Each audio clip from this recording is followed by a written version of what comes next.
రేపు చంద్రబాబు గారు సంవత్సరం రోజులు గవర్నమెంట్ ఫామ్ అయి సంవత్సరం రోజులు పూర్తి చేసుకోబోతున్నారు చంద్రబాబు గారు. చంద్రబాబు గారిని సూటిగా ప్రశ్నిస్తున్నాం. చంద్రబాబు గారు, మీరు ముఖ్యమంత్రి కావడానికి ఎన్నో వాగ్దానాలు చేశారు. మేనిఫెస్టోలో ఎన్నో అంశాలను పెట్టారు. సూపర్ 6 మరి ముఖ్యంగా ప్రతి సభలోనూ ఊదరగొట్టారు. సూపర్ 6 నేను అమలు చేస్తానని ప్రజలందరినీ నమ్మబలికించారు. మరి ఈరోజు సంవత్సరం రోజులు అయిపోయింది. సూపర్ 6 ఏమైంది చంద్రబాబు గారు అని కాంగ్రెస్ పార్టీ ప్రశ్నిస్తుంది. సూపర్ 6 సూపర్ ఫ్లాపేనా? సూపర్ 6 సూపర్ ఫ్లాపేనా? చంద్రబాబు గారు సమాధానం చెప్పాల్సిన అవసరం ఉంది. సంవత్సరం రోజులు అయిపోయింది. మీరు వాగ్దానాలు చేశారు. సంవత్సరం రోజులు దాటిపోయింది. అంటే మీకు ఈ వాగ్దానాలు నిలబెట్టుకునే ఉద్దేశం ఉందా లేదా? ఏదైనా వాగ్దానాలు చేసి అధికారంలోకి వస్తే అధికారంలోకి వచ్చిన వెంటనే ఆ వాగ్దానాలు నిలబెట్టుకుంటారు అని ప్రజలు అనుకుంటారా? లేకపోతే ఇలా కాలయాపన చేసుకుంటూ ఆఖరి సంవత్సరంలోనో లేకపోతే మళ్లీ ఎలక్షన్లకు పోకముందో మీరు వాగ్దానాలు నిలబెట్టుకునే ఉద్దేశం మీకేమైనా ఉందా? ప్రజలకు సమాధానం చెప్పాల్సిన అవసరం ఉంది. సూపర్ 6లో భాగంగా చంద్రబాబు గారు మరి ముఖ్యంగా రైతులకి ప్రతి ఏడాది 20,000 రూపాయలు ప్రతి రైతుకి ఇస్తానన్నాడు. ఇప్పటికి 54 లక్షల రైతు కుటుంబాలు ఎదురు చూస్తూనే ఉన్నాయి. ఇంతవరకు రైతులకు ఇచ్చింది లేదు చంద్రబాబు గారు. రైతులను మోసమే చేశారు సంవత్సర కాలం పాటు రైతు భరోసా పథకం కింద. అంతేకాదు తల్లికి వందనం అనే పథకం ప్రతి బిడ్డకు 15,000 రూపాయలు ఇస్తానన్నాడు చంద్రబాబు గారు. ఎంతమంది బిడ్డలుంటే అంతమందికి ఇస్తానన్నాడు చంద్రబాబు గారు. ఒకరుంటే ఒకరికి, ఇద్దరుంటే ఇద్దరికి, ముగ్గురుంటే ముగ్గురికి, నలుగురుంటే ఏకంగా 60,000 రూపాయలు ఇస్తానన్నాడు చంద్రబాబు గారు. ఇది నేను చెప్తున్న మాట కాదు. చంద్రబాబు గారు ఎన్నికల సమయంలో ఆయన మాట్లాడిన మాటలు ఇవి. మరి నలుగురు బిడ్డలుంటే 60,000 ఇస్తానన్న చంద్రబాబు గారు ఒక్క బిడ్డకైనా కూడా కనీసం ఒక్క బిడ్డ వేసుకున్నా కూడా 84 లక్షల మంది తల్లులు ఎదురు చూస్తున్నారు. ఒక్క బిడ్డకి వేసుకున్న కుటుంబంలో ఒక్క బిడ్డకి ఇచ్చినా 15,000 రూపాయలు. మరి చంద్రబాబు గారు ఇంతవరకు ఒక్క తల్లికి వందనం పథకం కింద ఒక్కరికి కూడా ఇచ్చింది లేదు. సూపర్ 6లో భాగంగా తల్లికి వందనం పథకం మీద కూడా చంద్రబాబు గారు మోసమే చేశారు. నిరుద్యోగుల కోసం 3,000 రూపాయలు నిరుద్యోగ వృత్తి ఇస్తానన్నాడు చంద్రబాబు గారు.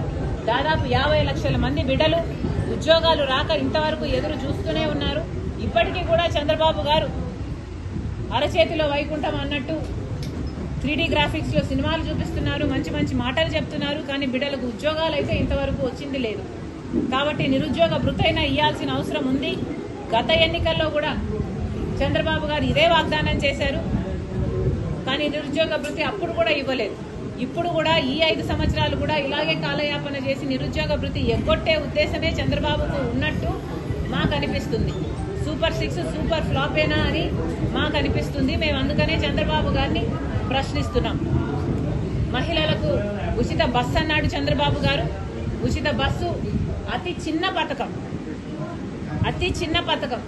కానీ 30 లక్షల మంది మహిళలు ప్రతిరోజు బస్సులలో ప్రయాణిస్తున్నారు. వాళ్ళందరూ ఎదురు చూస్తున్నారు. మహిళలకు ఉచితంగా బస్సు ప్రయాణం కలిగిస్తే వాళ్ళకు ఉచితమే కాదు, ఒక భద్రత కూడా ఉంటుంది. ఇంతవరకు చంద్రబాబు గారు ఆ పథకం కూడా అమలు చేయలేదు. అంతేకాదు 3 గ్యాస్ సిలిండర్లు ఉచితం అన్నారు. 1ో 6 ఇచ్చినట్టున్నారు. మిగతా కథ ఏమిటో చంద్రబాబు గారు ఇంకా సమాధానం చెప్పాలి. ఇలా సూపర్ 6లో ఒక్కటి కూడా చంద్రబాబు గారు ఇంతవరకు నెరవేర్చింది లేదు. సూపర్ 6లో భాగం కానివి కూడా 18 సంవత్సరాలకే సూపర్ 6లో భాగం 18 సంవత్సరాలు నిండిన వాళ్ళకి ప్రతి నెల 1,500 రూపాయలు ఇస్తానన్నాడు చంద్రబాబు గారు. అంటే 18,000 రూపాయలు ఇస్తానన్నాడు మహిళా శక్తి కింద. మరి చంద్రబాబు గారిని అడుగుతున్నాం, ప్రతి మహిళల్ని మీరు ఒక శక్తిలాగా తయారు చేస్తానన్నారు. మరి ఏమైంది? ఒక్క మహిళనన్నా ఒక మహాశక్తిగా తయారు చేశారా చంద్రబాబు గారు?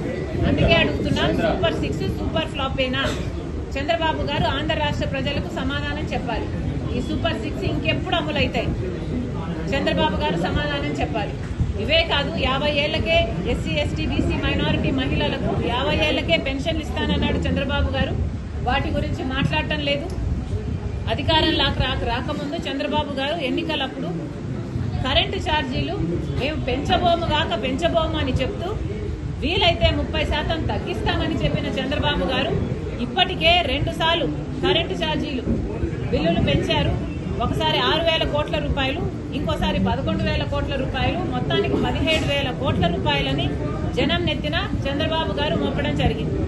అంతకుముందు జగన్మోహన్ రెడ్డి గారు 32,000 కోట్ల రూపాయలు 5 సంవత్సరాలలో కరెంటు బిల్లుల మీద అదనంగా ఛార్జీల కింద వసూలు చేస్తే చంద్రబాబు గారు 1 సంవత్సరంలోనే 17,000 కోట్ల రూపాయలు జనాల నెత్తిన మోపడం జరిగింది.